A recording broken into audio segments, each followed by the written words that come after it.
from, like harvest is a great thing, but boy, when they harvest those beans, there's a whole lot of dust. Well, it's so darn dry. Yeah, very dry. Nice to see some rain in the forecast.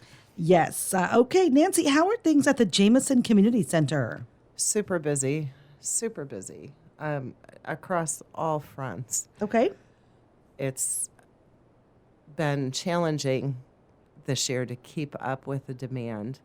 We've served more than 900 families, 916 as of 4 o'clock yesterday, with new families coming every week. I remember being on the radio last spring and saying we'd had 500 families, and that was huge. But 900 families that's a lot. It's a lot of people to take care of. Now, is that 900 families just in the food pantry? Just in the food pantry. And so for every, family, there are multiple people in that household that are getting food from the pantry. We've had over 5,000 visits this year. And again, just it's been difficult to keep food on the shelves. Okay. What do you need? I know Smithfield made they've been really helpful to you this year, as well as the Farm Bureau with milk. Yeah, so Smithfield always gives us loins. They just made a donation of salami and maybe pepperoni. Anyway, almost all of that is gone, and we just got it like a few weeks ago. It just flies off the shelf. Everything flies off the shelf. Canned vegetables are especially hard for us to get right now. I think currently we have green beans and not a lot else. So if people would like to contribute, canned vegetables are a big thing.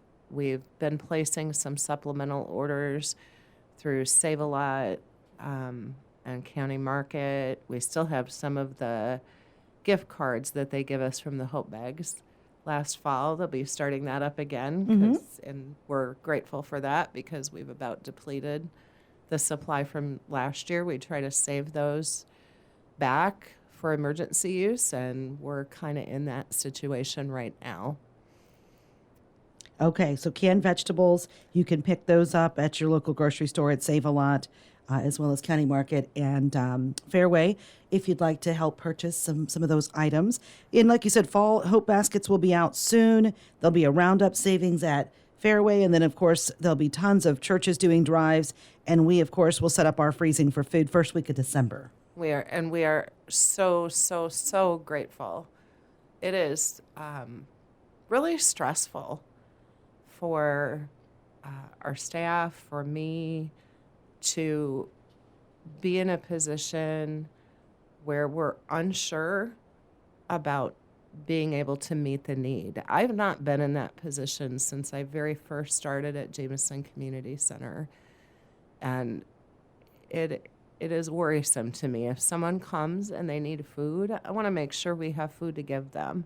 And we're not the only pantry that's struggling with this. Every pantry in this area, in this region, is struggling with the same thing.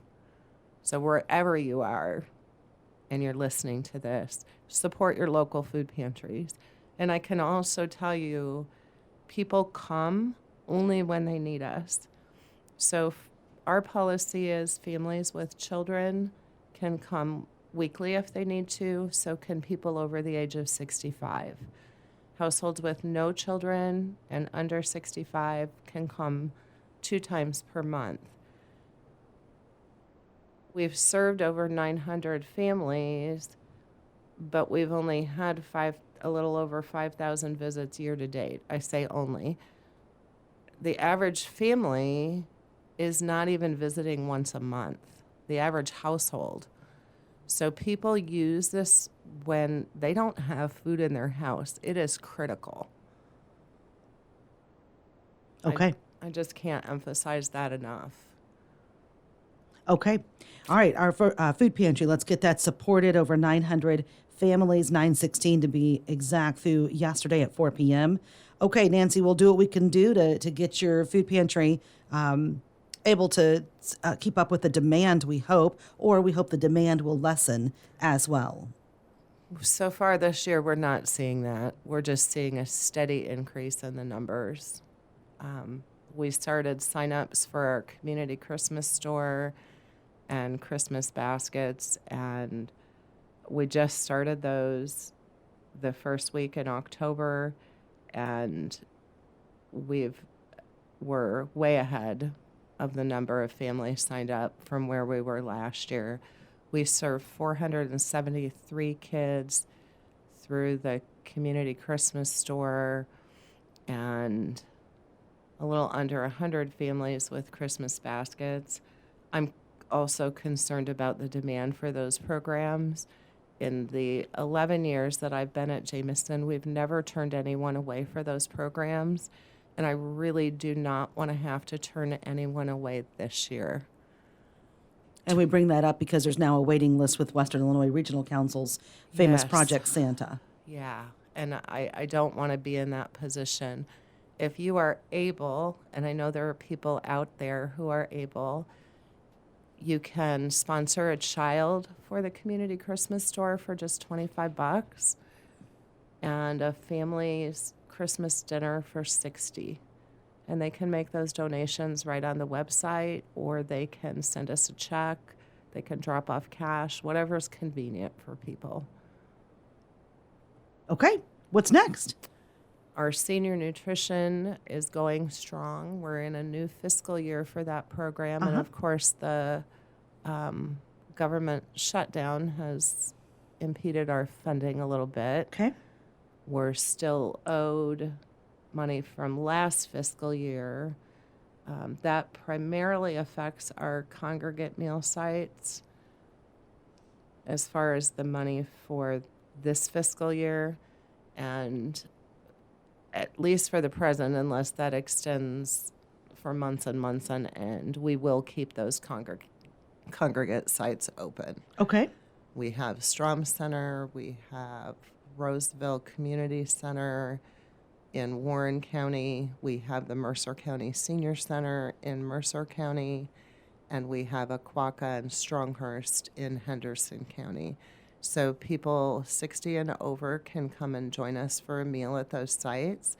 And all they have to do is call our office, 309-734-4251, to reserve a meal. Okay. Super important. We're seeing a lot of people, older people, especially people in their 70s and up, who are having a difficult time with their monthly bills. It's just a different situation for people. Daily living costs have gone up so much, and their money just doesn't stretch. And so we want to ensure that they have access to good, nutritious food. So we have the congregate meal sites. We also have a home-delivered meal program for people who can't get out and about, and we do that throughout Warren, Henderson, and Mercer counties. Okay.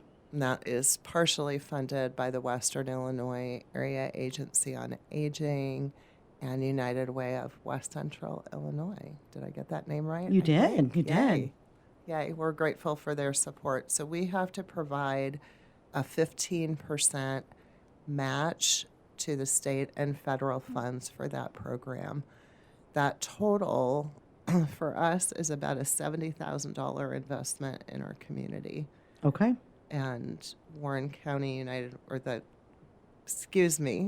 Way of West Central Illinois provides a great chunk of that. So we're very grateful to them. And they are in their campaign right now. Yes, So they are. we'll talk to Jeannie Weber, who's the executive director, soon about that campaign that is underway to help fund our local agencies. They also contribute to our resource coordinator position. Trey runs the Community Connections program, and I know you've probably heard him on the radio here because we've been playing some ads for him. in his service. So he will meet directly with families on a scheduled basis to help with goal setting and just provide a check-in. So many people don't have a really positive support system in place, and Trey can provide that. He's a great guy.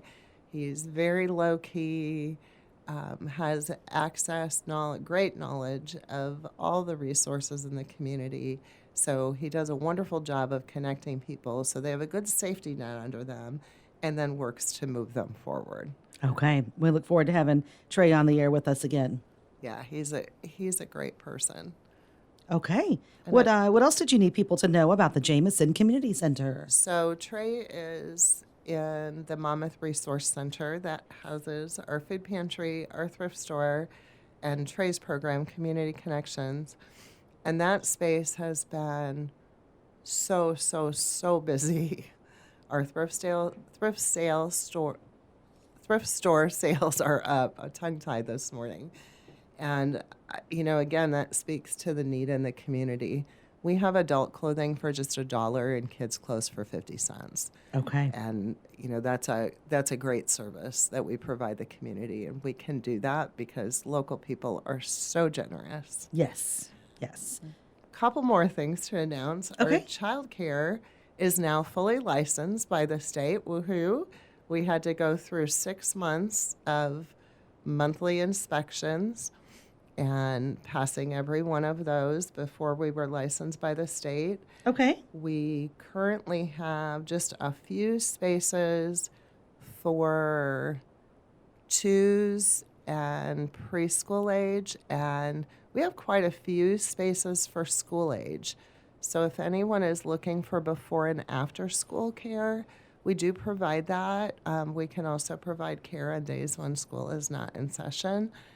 So if you're in the Monmouth-Roseville School District, we have busing arranged with them. So they're dropping kids off and picking kids up at our door, which is an awesome thing.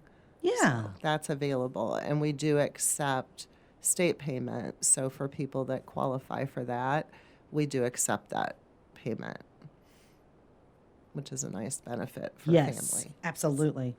And our learning center is in full swing. Kathy Mines and her crew do a wonderful job with these kids. I love going in there and seeing the smiling faces and the concentration and focus.